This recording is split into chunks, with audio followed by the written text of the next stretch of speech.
The people wanted more, so we back with episode number 4. I'm your host, Uncle Dodd. And I'm the original CP3.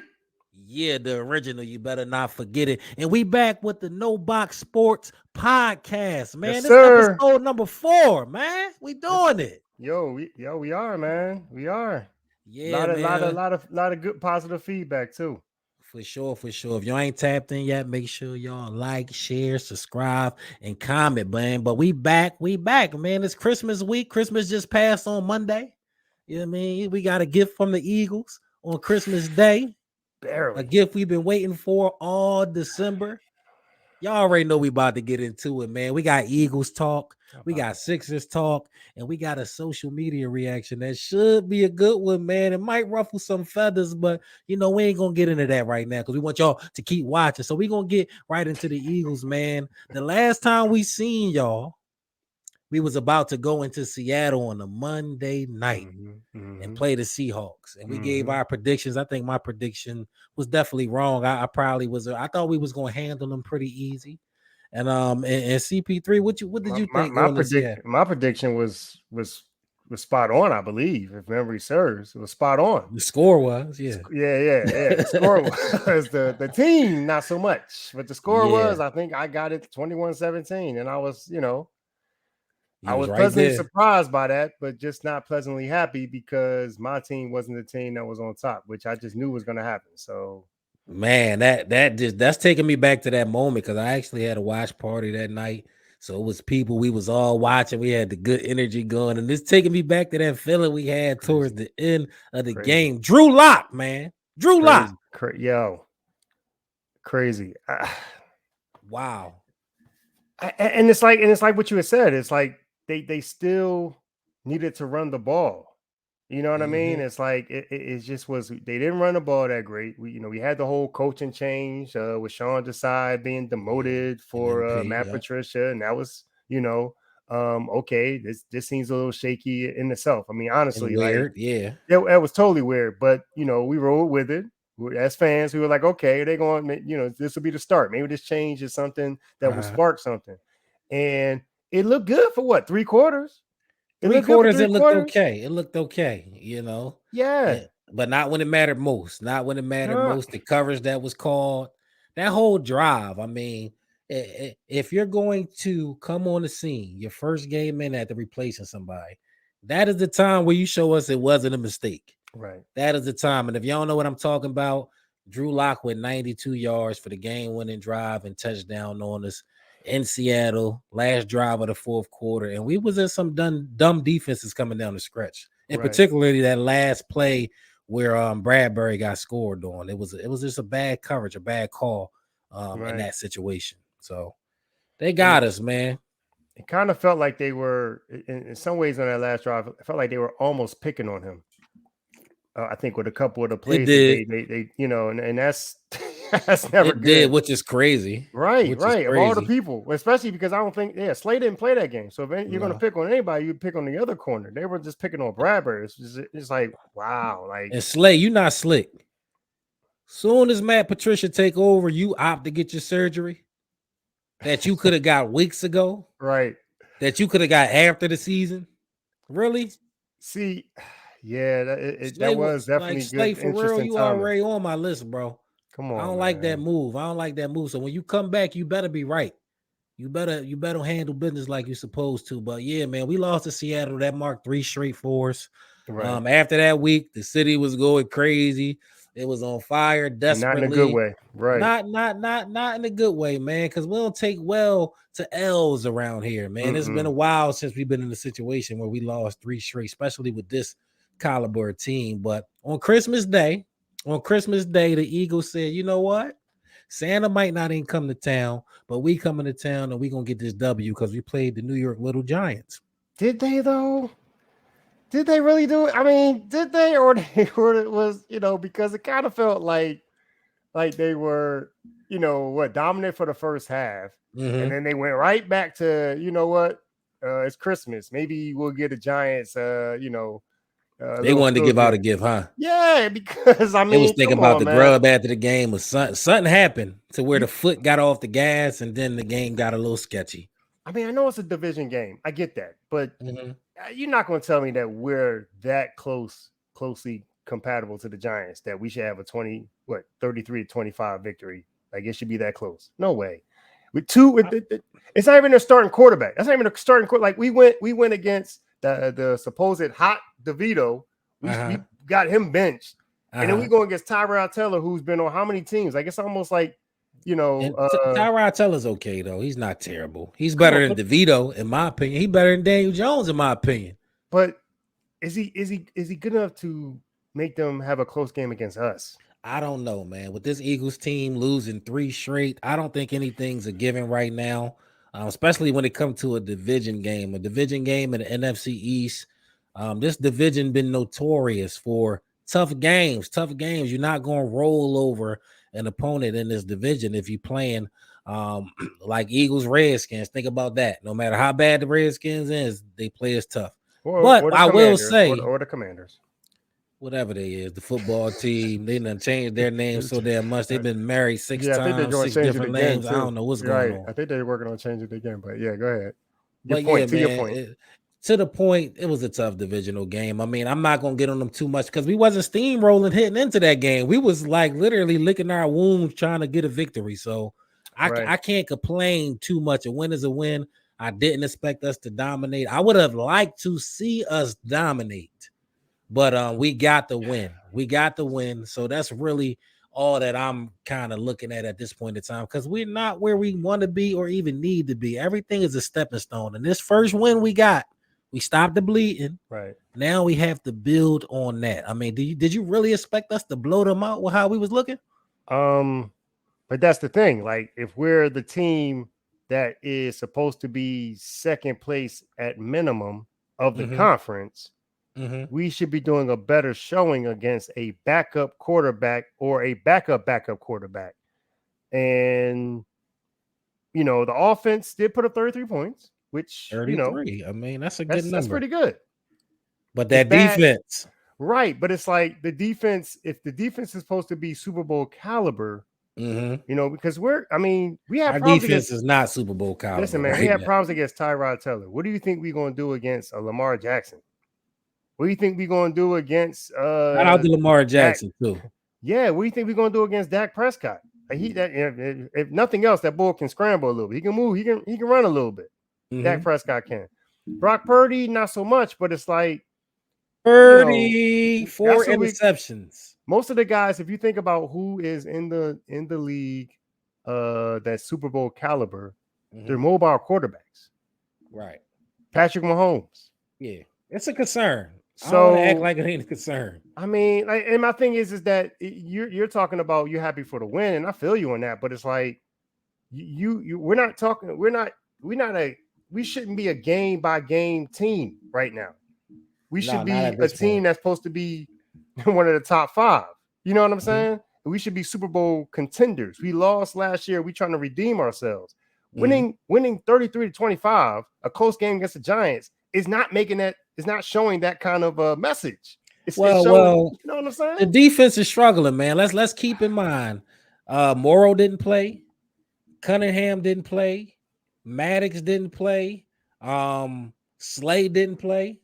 So the defense is kind of like the defense is reeling right now. And that's really what I'm concerned about. I want to see us get some type of swag back with stopping the run, some type of swag back with getting off the field. But the offense, 33 points and you took your foot off the gas. I'm not super encouraged, but I'm not discouraged either, honestly. Like, I would have liked to see them destroy the Giants, and they probably will do it when we go back up there in 2 weeks because we do play the Giants after we play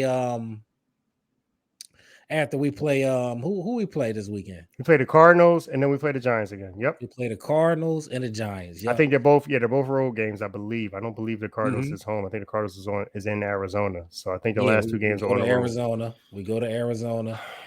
So let's handle business versus Arizona. Nothing is a given with these Philadelphia Eagles right now. It's really not. Yeah. Nothing is a given. And Anytime we can get a win, I know we were saying that a lot during the gauntlet when we was getting out of there with the wins versus Kansas City and Buffalo. We was like, a win is a win. So now I feel that way too, because that's all it takes in the playoffs for you to barely win. No, And but those teams that we talking about that a win is a win, those were good, debatable Super Bowl contenders that we went against. So a win is a win, it makes sense to there. But you're going against the Giants. Yeah. The little You're going against the Giants. You're going to get, however you want to call it. I was about to say something, but no, you're going against the Giants. The little Giants, you're going against a team that's inferior. They are inferior. So you want to see them step on their neck. Yeah, I mean, like, honestly, like, first of all, Jalen Hurts is still, I don't know. I like watching that game, and I watched it twice. Watching that game, I've been feeling like this all season, and it felt again like it was. It feels like they're trying to make him the star that they want him to be. Yeah. And what I mean by that is, instead of calling the right play, they're calling plays to highlight him versus calling a simple run play in a situation. Like, for example, that pick six, like, they were in field goal range. Okay, it's 2nd and 20. All right, you know what? We're gonna let this go. We're just gonna run the ball and try to get close to field goal. Run the ball. Why are y'all trying to go for a big pass play? Why? Why are you trying to do a screenplay? Why are you trying to do a screenplay in field goal range? Like, why not just run the ball? It's what you've been talking about for like the last couple podcasts we've done. You've been talking about run the ball. That was a prime example of what you're saying, where it's like, why are you passing in that situation?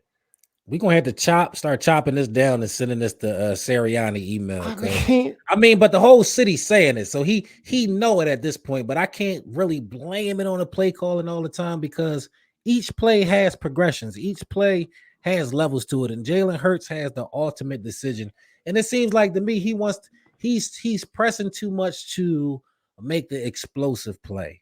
That's why you see the guy just in the pocket, bouncing around. Now you got to run around and try to avoid somebody because you now wasted 3 seconds of good protection because you want the deep shot. Teams is taking away the deep shot. I think a lot of that is on Jalen Hurts simplifying things. Take your outlet to Swift. Swift is a dangerous back out of the backfield. Not on the level of a Christian McCaffrey, but just under that. Give him the ball out the backfield. That's what he did in Detroit. We got A.J. Brown. He's a possession receiver. We got Dallas Goedert, one of the best tight ends in the NFL, who works the middle of the field. But all too often, I think he fell in love with that big play. And the offense just look real scattered right now. There's no continuity to what they are doing. It's like it's not flowing. But they scored 33. They ran the ball a little bit more versus the Giants. So I'm hoping we can just build on that, because you don't go from losing 3 straight looking terrible to being a juggernaut. You got to take steps week by week, and we got one step. We got the Cardinals coming up. We got the Giants. We got a playoff game. So we got 5 games to get right, basically 4 games to get right, because we might still be able to get the 1 seed. I mean, so I come on here and before the podcast, I'm thinking of the positives, and I do have a positive I want to share. At least I got from the game, but as we started, I couldn't help but think about like the fact that we should just look better than we do right now. I just feel like it's like I guess maybe I'm still in denial about what kind of team we actually have. But I mean, we did start off 10-1. We were 10-1, and some of the games were. But it's like maybe because I still believe. I mean, I want us to get a 2nd seed. I feel like we'll talk about that in a minute, but it's like I want us to get a 2nd seed, but it's like we still have a chance to get the 1st seed. But it's like I don't know if I'm deluding myself into thinking this team is Super Bowl contenders. Like I was saying, number 2, episode number 2. I felt like it's still I believe, and it's like they're not giving me enough to really fully hope on. Now I can draw. One of the positives I drew from this last game is kind of what you said, where we had the injuries we had, and we let Keely Ringo, for example, get that experience. Hopefully, we get some of these rookies, and that'll bode well coming down. So I mean, hopefully Nolan Smith got a lot more burn and stuff like that. Like I feel like, I mean, he's been getting burned throughout the season, but I feel like he got a lot more burn these last couple of days. I've Mhm. definitely seen him, he's been making plays, and I've definitely heard his name or seen him on the field, and I've been like, where is he at? And we're getting people to get reps, the defense to get Yeah, reps that they're not going to get when the starters come back, but at least they have that just in case if we need to give just somebody a in blow, case. yeah. So Paul, so it's like, I mean, yeah, it's like that's good, but it's not a it's just not. I don't know, man. I just can't. I can't shake the I feeling that maybe I understand why deluded you myself. feel that way. You can't feel too good about the Super Bowl because you're not seeing what this team is capable of. But Right. I'm gonna tell you like this, even in life, when you realize you probably should be better than you are in some areas, even in life, when you think about that, it's like, okay, Yeah. I could sit in that, or I got to do work to get to what I think my potential should be. Now, Right. there's no question whether the potential is there or not for this team. I don't feel Right. like. I think we've shown that we've beaten the most 9-win teams in the NFL. When you stack our roster up, regardless of when we court teams during the ebbs and flow of the seasons, we beat some elite teams. And the teams we lost to, they're solid, respectable teams. And I've rather we taking our lumps now. And this happens every NFL season. It's just a matter of whether you're gonna go through your lumps early or Mm-hmm. you're gonna go through your lumps late or mid-season. You Okay. don't want to go through your lumps late. Right. We going through our lumps mid-season, going towards the latter part. And I think that's good because that means going into the playoffs, we got the opportunity to be playing our best ball. Right. As opposed to a team like San Fran, who went through their struggles early. Now they got to run the rest of the season and stay there and keep accelerating up. And you see, they just ran into Baltimore, who broke them down and hurt them a little bit. Now, let's Yeah. say they start a slide now going into the playoffs. That's terrible. You don't want to be there right now. Yeah. Where we Great are, for us, but yeah. we in a good spot right now. We get to go to Arizona, get to come here. Mm-hmm. We should win that game easily. Then we get to go up the turnpike Okay. and close it out how we supposed to, and then go into the playoffs. And we at least gonna have 2 games at the link if we handle our business closing out the season. I hope you're right, man. I hope And you're right. that right there leads us to, we could possibly get that one seed, But in the event that we don't get the one seed, do you think we can go to the Super Bowl if we're not the one seed and we don't have home field advantage? The fan in me says yes. The fan in Mm-hmm. me says all we need is a second. All we need is a second seed, and we're good. I mean, Mm-hmm. granted, we play one more game than we would like to play because having that bye can help, especially with the injuries that we have. You know what I mean? That But bye.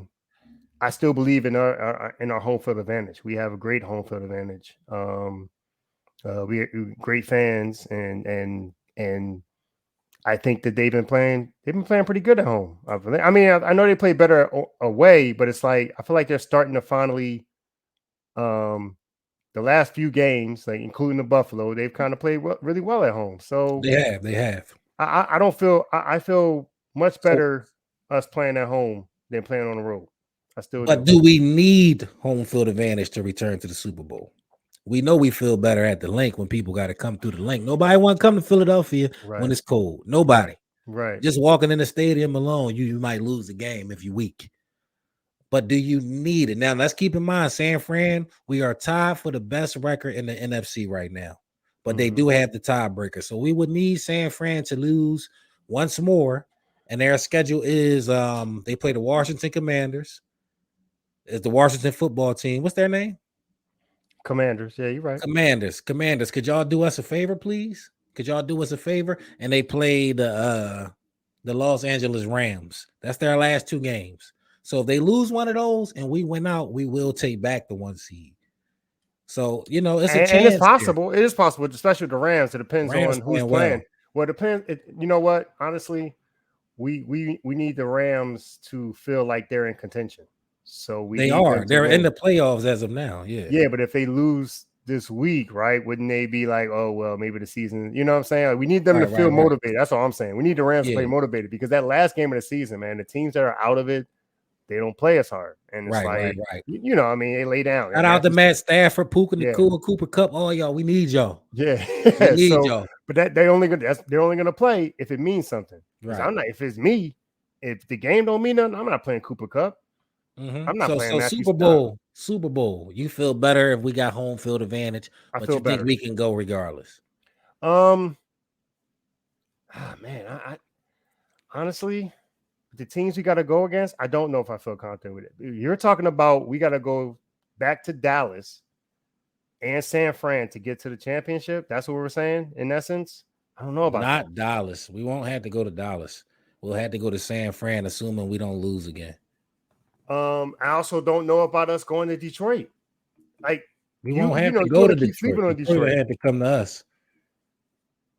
No, if you're saying, you said, okay, your question was, do we need home field advantage to be the 1 seed? Now, assuming we're not the 1 seed, we'll be the 2 seed.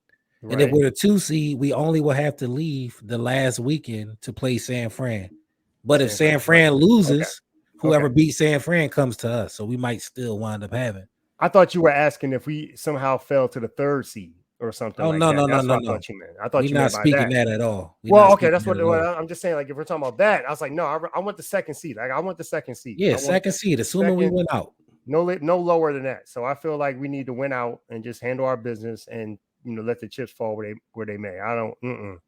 Saladin, I feel the same way. I feel like home field or not, if we got the 2nd or 1st seed, I don't want to say our chances are equally good, but I feel good about both, especially if we got to go back. Yeah, if we got to go to Levi Stadium, I feel like we get to the conference championship against the 49ers and we got to go to their field. I totally feel like, I feel good about playing them again. I don't care where is that. After watching that Baltimore game, we just got to get pressure on that guy. Get pressure on him.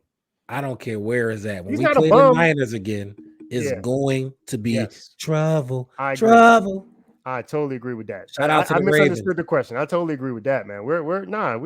I still believe. We good. We don't need the 1 seed. I don't know if I want to say we're good. I just believe. I mean, I don't know if we're good. But I ain't saying all that. I don't know if we're good, but I still believe. I'm gonna say it. We good. Whether we got the 1 seed or not. Whether we got the 1 seed or not, I believe it's 1st or 2nd seed. We good. As long as we'll fall below that 2nd seed, that will mean we lost again, and we not looking how we supposed to. We lose these next 2 weeks, just erase the last 2 minutes of footage. All right, just before you even ask the question, amen. You don't even have to ask. Amen. Well, we good, man. The Eagles, that's where we at. We play Sunday at 1 o'clock. We play the Arizona Cardinals. Yeah. We finally got a 1 o'clock game, man. It seemed like we've been having primetime games for like the last, I don't know what, but it seemed like I've been late watching. That is so spoiled. You complaining about we finally got a 1 o'clock. Because I'm saying sometimes you want to just get into your game mode early and be able to get out when the evening come. You know what I'm saying? Like, why y'all keep putting this? Dude, well, years ago, I used to be mad that we weren't like the prime game or the late game. Not mad, but just like, how come we don't get that kind of national attention? And now we complaining like, yo, how come we don't have enough 1 o'clock? I'm just saying, give us some goddamn Thursday, Monday, Sunday. Can we play at once for once? Why do we have to play at 8 o'clock? Why do we have to? Can I start coming down off my football high earlier in the night so I can get my stuff calibrated? You're right. But yeah, we do play the Arizona Cardinals at 1 o'clock. It should be a good one. We should handle them. Of course, we'll be back at y'all and we'll be reacting to that game. But right now, let's go Eagles, man. We are on our way. Shout out to y'all see what I got on. Shout out to AJ Wentz. Yeah, baby. Shout out to the boy AJ Wentz. yo. Go Eagles, though, man. Go Eagles. Shout out to the Birds. And we're going to wrap it up there with the Birds, but we'll be right back before you know it. And we're going to get into the Philadelphia 76ers, man. The Philadelphia 76ers, they had a game last night versus the Orlando Magic, and Embiid didn't play. That was the 2nd game in a row he didn't play. We had a few games since the last time we seen y'all. Y'all know it's 82 of them things. Yeah. We ain't going to talk about every game. We'll talk about the most recent ones when we coming back on. So the most recent ones is the Christmas Day game versus the Miami Heat, which Embiid did not play. And then last night versus the Orlando Magic, which Embiid did not play. We did win last night and we lost on Christmas Day. So we'll start off on Christmas Day. So the Eagles gave us a gift, but the Sixers said they wasn't in the Christmas spirit. They handing out L's and nobody wanted that gift. But Jimmy Butler didn't play or Embiid didn't play. So that was one of them, like, it still was close. We're gonna see what happened. Right. The Sixers team played well. I can say that. Everybody literally did their part. I think Oubre had like 20, 25. Tobias might have had like 27. Everybody played well, but Maxey that day. If Maxey would have played better, then I think our Sixers team is definitely better than that Miami Heat team. Just watching the whole game without both stars, I think our team is more strong because if you add Embiid to it, there's really no question who's the better team, in my opinion. But just watching that game without Embiid, Maxey really struggled. I never seen Maxey actually shoot like that. I think Maxey went. He partied too much on Christmas Eve. That's what happened. Yeah, he definitely was up Christmas Eve. He definitely was up Christmas Eve doing something, but he did not show up that game. He did not show up. That he tried. He shot 20 shots, I believe. Let me pull it up real quick. Yeah, he went 4 for 20 and had 12 points. So that's very unlike Maxey. So we're gonna give him a pass. We ain't really see him play too many games like that since he's been a starter and the main star on this team. But it was just one of them games. Christmas Day, he didn't play well for whatever reason. And they got us. But Tobias played well that game. Oubre played well that game. Everybody played well around him, and we definitely could have won that game had Maxey just even been 50% of what he was. But there's no real concerns. I mean, you're gonna have one-offs like that when you're talking about a long NBA season. And then we fast forward to last night, going to Orlando doing the Florida two-step where we beat the Magic and he showed much better. What you think about that one? Hey man, Tobias Harris. That's so I mean he gotta give him a shout out to him. We haven't really given him much love and attention, pause, but it's like Tobias, hey, he stepped up like he should. He's supposed to be the third scorer on the team. He's the third, arguably the third best player on the team. Right. And he stepped up like that. And that's what we need him to do. When Embiid's out, he has to be the second scorer. He has to be a second option, if not the first option for that team, depending on how he's going. Yeah. Like we talked about before the show, it's like, he has to be aggressive. And you said, yeah. Right. I mean, I love when he gets down in that paint and if he has somebody smaller on him, he doesn't fade away. He takes it right to the basket. To the weight room. He totally and it's like we need him to do that every night. And I think he showed glimpses of it last year and stuff like that last season and maybe the season before, when somebody was hurt. But it's like we need him to do that every night. Like I get it. You have Harden on your team, so you don't Sega Genesis. Yeah, I'm sorry. you had the Sega Genesis on your team, so you got to kind of old system. You got to. Well, hold on now. I don't know. Look, he might be refurbished. I don't know. He might be refurbished. They might have refurbished him and told him at GameStop. I don't know, man. So, but to your point, it's like the point I'm trying to make is that he had to do his game different because he had that guy on the team, right? But now it's just the three of them, and Embiid's not playing, so he's got to be the second option. Like he's got to be, nobody on that team demands more shots than him and Maxey. Nobody. There's nobody on that team. Key piece, man. Toby is such a key piece. How many third options in the league can give you 20 a night, any given night? He's caught a bad rep for the time he was in Philadelphia. He's always in trade rumors. Fans, when they're looking for somebody to point to, they can easily look at the stat sheet and say Tobias only had 13. But see, like you mentioned, he played with the Sega Genesis. His shots was very sporadic in the system last year. Doc didn't know what he was doing. Had to fire the doc and hire the nurse. Right. But this year I feel like they're carving out a more steady position for Tobias to where he can show up and just be aggressive. Now he's been struggling shooting a little bit, but he has been aggressive. But this last 3 games, I think he had 33 versus the Raptors. That was the game before Christmas. And 27 something versus the Heat. And I think he had like 23 or 22 last night. So Tobias has been hooping, man. You are appreciated in Philly, man. We see the game. You like that Swiss knife scoring that we gonna need when Embiid come back and we get rolling towards the playoffs. And we should put some respect on the guy's name, man. Yeah, should put some respect on the guy's name, man. Shout out to the boy. Shout out to the boy Tobias. And you know, I mean, honestly, I should apologize because I feel like we've been giving more love to Kelly Oubre than we gave to Tobias. And it's like for real, for like Kelly Oubre is another good addition. Good piece, yeah. But he's not the third option. No. But he does Some need to night, play at the some fourth nights. option, but he's definitely Yeah, not the third option. yeah. And you know, I don't want to give him he's not getting a pass. Like we need him too. But Tobias is the third option and he needs to play like it. And I don't know what you mean when you say that, you know, he was having some shooting struggles because don't get me wrong, Tobias is never like money, but he definitely needs to be like his average needs to be 20 or more. He needs to be 20. Well, he's averaging 17.1 But right now. he needs to raise that up. I'm gonna say it was a stretch maybe. Outside of the last 7 games, it was a patch of games where they was intentionally trying to get him going, and he was shooting a lot of shots. He just wasn't in rhythm. He was missing. So that's when I say he was struggling a little bit early. Not as far as the aggressiveness, just shots falling. And you know, you're gonna go through that sometime. Right. You can go through that sometime. And I feel like he needs to do what you're, you know, like you're saying, in regards to being aggressive, you know, looking for your shot, attacking that basket more. And I feel like he's better. It seems to be that he plays better when it gets it going inside out. He's better inside out versus outside in. You know what I mean? Get it going down low or close to the basket and then let it flow. And eventually, you know, I feel like that's how he uses the games I've watched him play.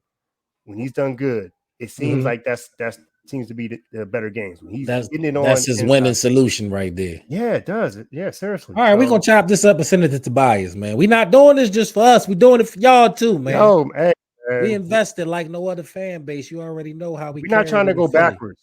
We're not trying to go backwards. We're a winning city.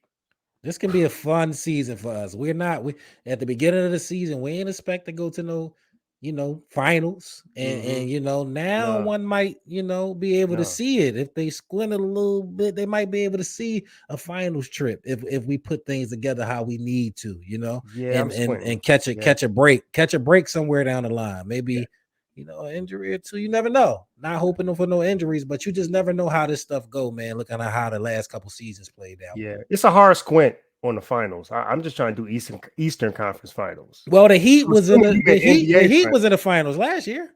I mean, okay, they weren't supposed to be in the finals, but we ain't get past the second round, bro. Like you know, right, it's not even baby steps. It's don't like remind me of that. We in 2024. I'm just saying, it's going back. I'm trying to do Eastern right now. I'm seeing Eastern Conference Finals. Okay, well, I'm squinting hard at the NBA finals. Squinting like I'm still. My eyes is not even. It's I don't. I said you squinting. You standing right under the sun when you think about the finals. It's like not. Yeah, exactly. It's no like clouds. You just. Yeah, man. But totally. I'm saying like, and you could see a scenario to where, but in the beginning of the season, nobody really thought that. You know, we was trying to. Totally. We thought this was going to be a disaster. Totally, eyes was closed on that. Yeah, pleasantly surprised with what this team been putting together so far, and it's a long season. It's 82 of them, so we're gonna be talking plenty more Sixers as we roll along. Right. But lately, we just came off a dub. You know, Embiid's been out the last 2 games. He rolled his ankle versus Toronto. Hopefully, he'll be back. Who they play next? I did have. I think they play Houston next. They play Houston next. They play them tomorrow. Playing that game either. I wouldn't let them play that game either. Yeah, they said they'll reevaluate him for Houston to see, but we'll see. You know, he's averaging 35. I gotta look at that record. 15-14? 15-14. 15-14. Yeah, you can rest. You can rest. I ain't got a problem with that at all. But yeah, we go to Houston next. You know, next time we get on here, we react to how the Sixers doing. But right now, it's just status quo. We looking good. We building. Maxey's making that. Vote for Maxey for the All-Star game. I know I ain't got to tell y'all to vote for Embiid. Make sure y'all go ahead and put them votes in for your Sixers so we can be well represented. And I think it's Las Vegas this year. But shout out to the Sixers. Shout out to Nurse. You know, we're going to wrap up the Sixers portion or whatever. You know, we'll just get into this real quickly. Your biggest surprise and your biggest disappointment as far as teams go in the NBA this season. Biggest surprise is the Timberwolves. Okay. You know, being the top of the Western Conference. I mean, don't get me wrong. I did watch a little bit of the FIBA championship, I believe it was this summer. I watched some of that. He was dominating, and I suspected that it would translate into the NBA this season. Right. I did not know that they would be top of the freaking conference. I didn't think that. Right. The Suns, man. Like the Suns is the biggest disappointment. Like 15-15? Like they're like what? Like Kevin Durant, Booker, and Bill? Come on, man. It ain't working. It ain't looking good right now. Come Not on, right now. man. Health is a big issue. Yeah, so that's a big disappointment. I get injuries part of it. That's the biggest disappointment, man. I'm a Curry fan, and I know my team is on the outside looking in the playoffs if we were to end today. Way on the outside. I don't know what my expectations were for them, so I don't know how far off. And I don't know if I would say they're the biggest disappointment. You know, so the Suns though, KD, so the Suns and the Timberwolves. Okay, that's solid. That's solid. I definitely agree with the Suns, even though they ain't been healthy. Right. The Timberwolves, they balling hard, but we know they ain't gonna keep that spot. Mine's is my biggest surprise so far is the Oklahoma City Thunder. They've been hooping, man. That is a good one. That is a good one. That's a real good one. Yeah, that's a real good one. Chet, Jalen, right. Shea, they got some pieces over there. I ain't gonna speak on the board that's getting the pass right now for Zan, but if you watch, if you know, you know. But they're playing very well. They're a young team. Okay. They're exciting. I feel like they're gonna do some things this season. They're gonna do some things. They're gonna win a playoff series, probably one. And my biggest disappointment so far, I'm gonna go with the obvious, the Detroit Pistons. What is going on? Y'all roster is not terrible for y'all to have now lost 25 something straight games. That is terrible. Why are they Monty Williams is bro. If you look at their roster from top to bottom, they should not be in the position that they in now. That's a big disappointment. Anytime what was your expectation? Not to lose 25 straight. I mean, but what was I don't expect no team to lose 25 straight. That's terrible. I mean, but okay. But my thing is, but what was your like this? Okay, so before I thought they'll be fighting for a playoff spot with their young talent they got on that team. Okay, so this and is now they just look terrible. This is my thought. This is the problem that I had with Sixers fans that wanted to complain about the process. Okay, we still doing second round exits, and so that kind of makes it seem crazy, and I get that. But for a while, we were in like playoff purgatory. We get to the playoffs as an 8th seed, a 7th seed, or something like that, and then like the farthest we could go is the second round. During the Andre Iguodala era, you know what I mean? Right. We were like consistently making the playoffs and missing out on lottery picks and stuff like that, and kind of not making our team great. It wasn't until we tanked that we decided that we ended up being a great team. So you think they taking a tank method? Come on, man. Yeah, but because my thing is this. Yeah, you got Monty Williams. You got a really good coach that can, teach some young guys and stuff like that. But if you feel like your team was probably not going to be a top 4 contender in the conference, why are you trying to play to get to what?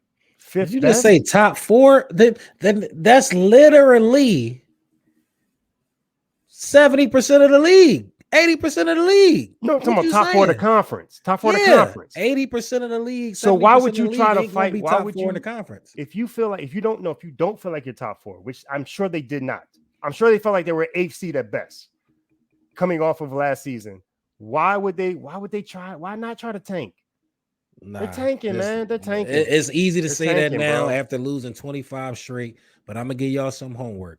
Look at that roster. And then look at that coach and tell me that you thought they was going to be in a position to lose 25 straight before the season started. If anybody had to guess what they was going to do, it'd be battling for the 8th spot. And you can say that's not good. That's not. You can say that's not good, but 25 straight is ridiculous. So yes, that is the biggest disappointment in my opinion, because I don't subscribe to losing on purpose. Dude, I asked you. Okay, fine. You can go that way if you want. I don't know how successful it is for you in the NBA with that kind of mentality. But the point is that I asked you what was your expectation, and your expectation was to make the playoffs, not to be a contender for the finals, to make the playoffs.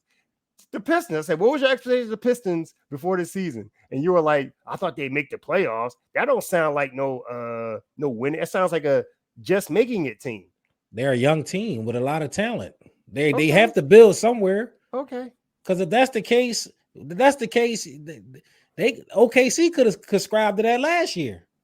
with Shay. They could have said, you know what, we're gonna take one more time and get one more piece. Mm-hmm. They got a bunch of young pieces just like they do. I just a matter of trying and putting it together. And what they put out on the court this year, it doesn't match their talent. Now, if they didn't have talent and they look like the Sixers did back in the day, I wouldn't be saying that. Okay. But it just don't make sense to me. That's why I say it's a disappointment. But I don't want to spend too much time on them. That's just my biggest disappointment. The Pistons, biggest surprise, OKC. So, we'll be watching out for more as we, move throughout this season. OKC. You're right. Yeah, watch more OKC. That'll be a good matchup when he plays on Wembley and when he plays in B. So, yeah, we got them on the radar. But what we really care about is the Philadelphia 76ers. And we'll be tapping back in, letting you know what's going on in this NBA life soon.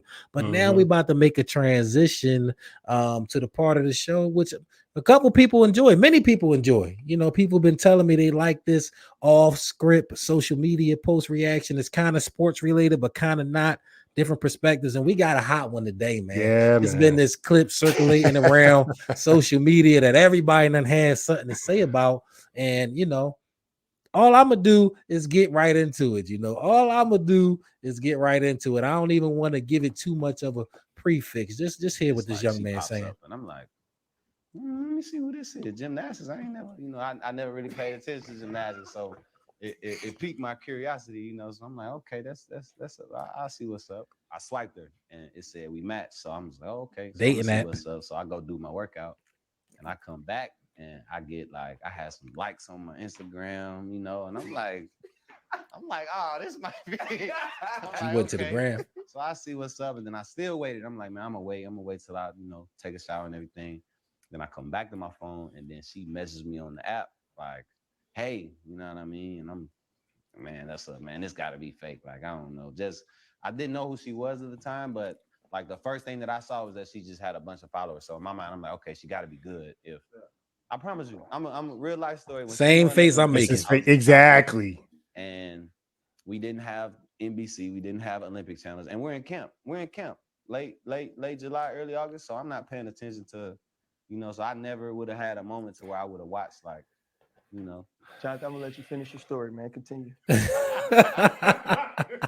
like I was saying, man, she messaged me. This was like a Tuesday, and we texting back and forth, and then we hung out Friday, man. And we couldn't do much as COVID happened. Everything was shut down. That COVID love. She came through down to Houston. She lived in the suburbs, so she had to drive about 45 minutes to me.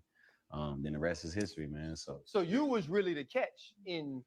I always say the men that catch, man. I always say we the catch, man. Yeah, so she really booked you. She did though. Is what you're saying. Because I was fighting it.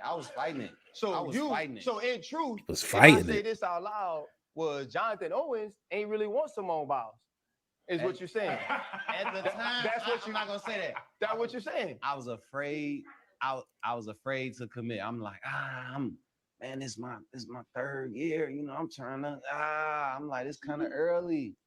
But like I said, man, you want to hang up the jersey. And we hung out, man. It was like we hit it off instantly. We just laughed the whole night. Hold up. Shout out to the pivot, man. Shout out to the pivot.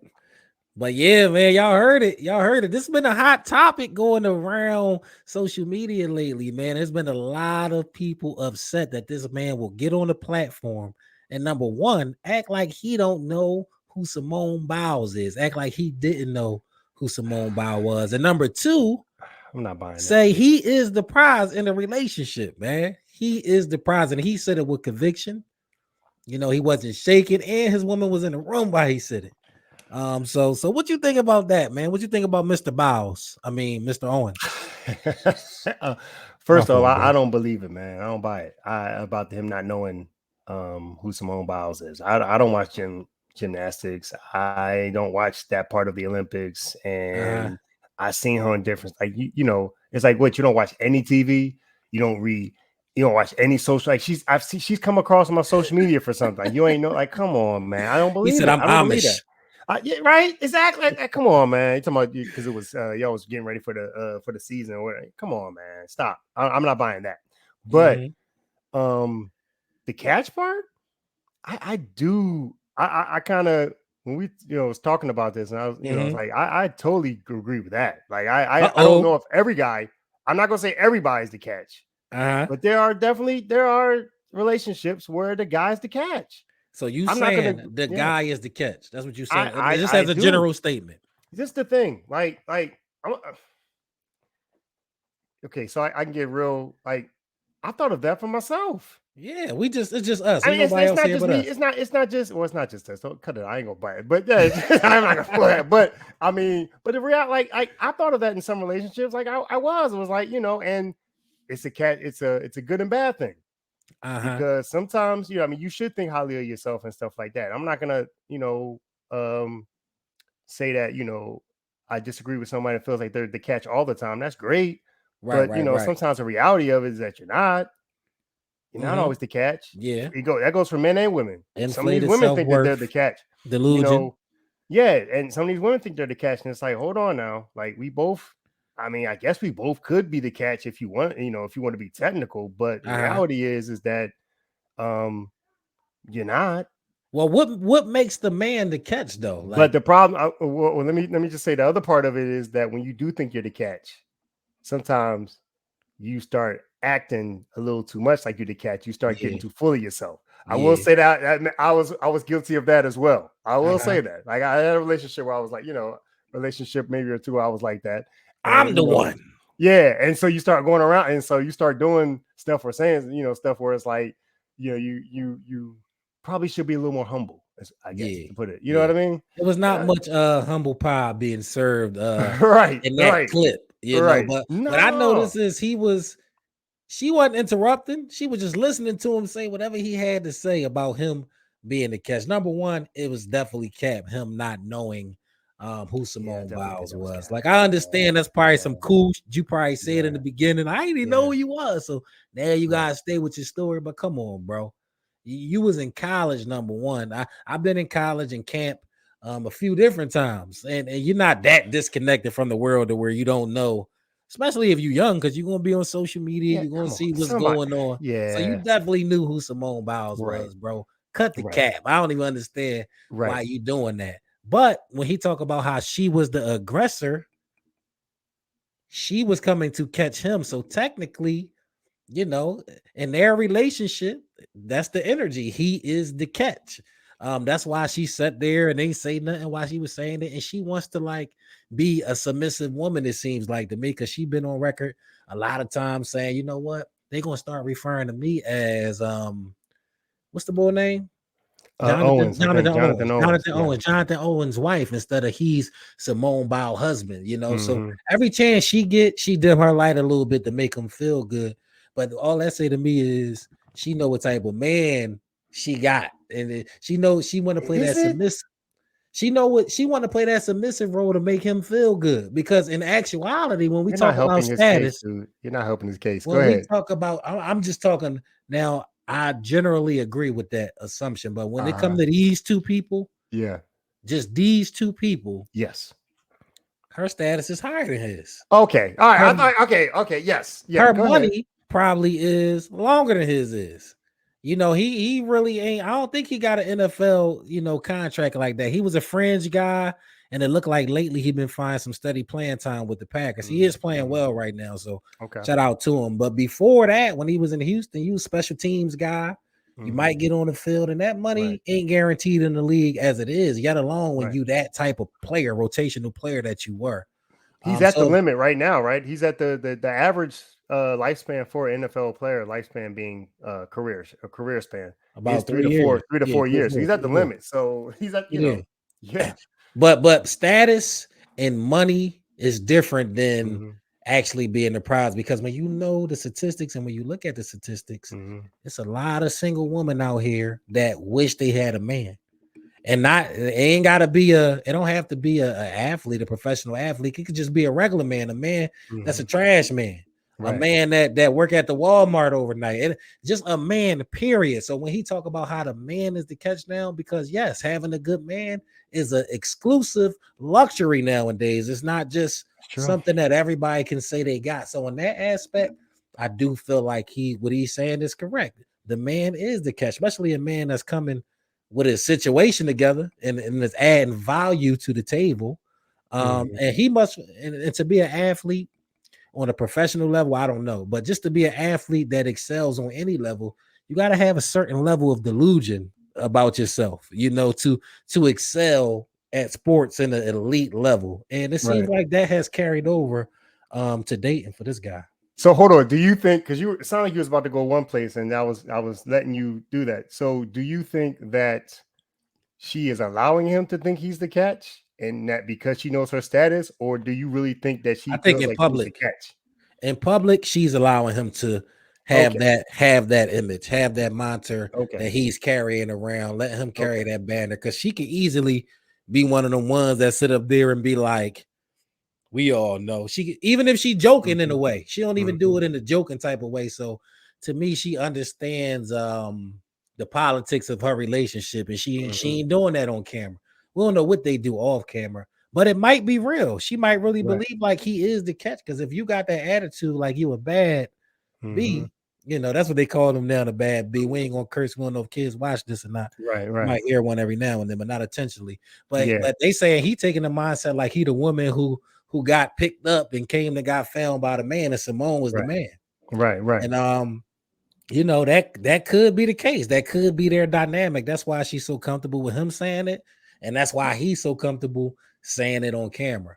I definitely hope that people comment. I would love to see the comments of people in regards to this. How many feel like it's weird for the woman to be the one that's the aggressor or the quote unquote chaser of the prize?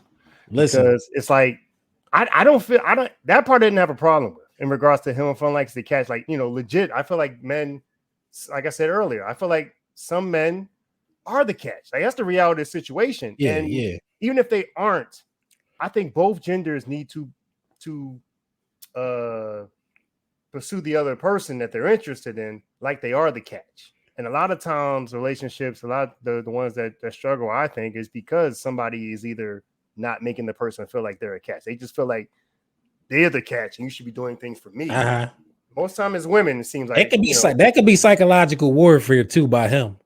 Keeping her behind the 8 ball, making her feel like you lucky to have me. You lucky to have me because of this. That could be some psychological game he playing with her too. But I do agree with you. Both parties should kind of like the catch should flip flop sometime. You should pursue me just like I should pursue you. But I don't look at it no way with her being the aggressor, because I feel like women need to be the aggressors now.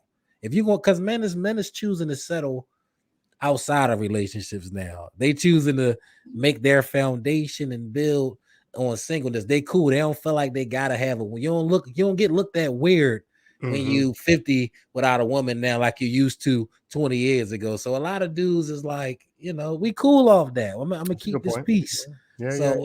But women, y'all biological situation in which y'all want out of life ain't really changed. Y'all want that man to be in the pocket with y'all. So y'all still want that. And a lot of men is opting out of that. So in order for it to keep happening at the rate that you want, y'all got to be the aggressor sometime. So I don't have a problem with that at all. Shoot your shot, ladies. I think y'all want to be equal in every other field. Equality. So, your relationship, your choice. I need you to get more aggressive if you want a dude in the crib with you every night. It's getting cold. Right. So some women are, and I've also heard the argument, with some women being the aggressor, you looked at as they being desperate or something like that. It's like, nah, right. I don't think that's the case. I feel like you go after what you want. You go after who you want. This ain't that day no more. Dude will come to the bar and see 5 chicks looking good as they want to look at the bar. A dude will come up to the bar, order his drink, and then walk right past y'all, go back to his table and just sit on his phone. It's not that day and age where you just knew when you go outside, you're going to have 50 dudes coming up to you trying to talk. Now, you still might have that. But as far as being a catch, not a pass that was caught and drop. If you know what I mean, being a catch means he's catching you and he's bringing you into his life. I feel like women do need to step their aggression up in that area, and it's not thirsty. It shouldn't be looked at in any type of way. And dudes should get used to that. Getting shot at them. Change the tables for a little bit. We dealt with the rejection of doing that or the success of doing that for so long. I think it's time to put it in y'all court. And shout out to Simone Biles because you a champion, on that mat, flipping around, and it seemed like you a good fisherman too. You know how to catch too, because you went and got yourself you went and got yourself a husband. Right. And he put the ring on it. So obviously your shot was successful. Right. You looking like Curry out here, because you got him out here doing a lot of crazy things for you. Because there's some other clips I done seen too, but we ain't gonna get into that right now. Oh yeah. yeah, man. Now, if I show that clip, y'all really gonna question who to catch and who not, who the man in the relationship. If I show that one, I mean, yeah, I definitely, man, I agree with a lot of as you said, man. It's like, women, you got to change. The rules have changed. It's a different game in a lot of different ways, and so like you trying to still go by the old rules and stuff like that, might miss out on a great catch, and you just settling for scraps because you want to go by the old rules. I mean, don't get me wrong. It doesn't mean guys still shouldn't be aggressive like we've always been. Be a man. Trained and be yourself a man. But why are we the only ones? In Equal opportunity. So, ladies, if y'all don't take nothing else out this conversation, take this. We are the catch. Amen. I'm playing. That wasn't what I want y'all to take, but y'all keep that in your mind too. No, I am. But what I need y'all, I believe that. But what I need y'all to do is don't be afraid to shoot your shot. That's what I really want you to take out of this. Shoot your shot. Shoot your shot. And you might end up with a husband on a podcast talking about how he'd catch. You never know. But yeah, man, that's the what's the boy name? I don't even know his name. I don't know how he the catch, and I don't know his name. Hey, Mr. man, that's what makes her a great wife, that she's making him feel like he's the catch, even though sometimes you gotta do that as a woman. Just rub your man back, like it's okay, baby. Get your attention. Yeah, Jonathan Owens, I think is his name. Jonathan Owens. We ain't gonna call him Mr. Biles no more. We're gonna try to remember your name. Well, that one video, we know who you is now. He said that one video. Just saying. That's all I'm gonna say about it. But yeah. But yeah, man, that was our social media reaction. You know what I'm saying? We're gonna get at to y'all every week. Just something outside the box, man. Something outside the sports world, but in the sports world at the same time. We hope y'all enjoyed that, man. And that's been episode 4. We know y'all gonna come back for more. You know what I'm saying? We looking forward to a lot of things. We got the New Year's coming up. I don't know if y'all got New Year's resolutions, but don't wait till the New Year. Start them today. Start them today. If y'all gonna make a New Year's resolution, start it today. Don't wait till this imaginary day for you to get it going. Get it going today. But we're not gonna see y'all before the New Year. So happy New Year to everybody. Happy New Year. Yes, sir. And we'll be back on 2024 with a lot more new dope stuff. Yes, sir. Yeah, I mean, just stay tuned. We're looking forward to growth. The New Year's resolution is growth and to reach more people and to build this community up, man. And we're looking forward to it and we're excited about it. But that's been it, man. That's been episode number 4. I'm glad y'all came back for more. I'm your host, Uncle Dud. And I'm the original CP3, aka The Catch. And don't you ever forget it, man. And that's been a No Box Sports podcast. Get at us. Throw $1 at us.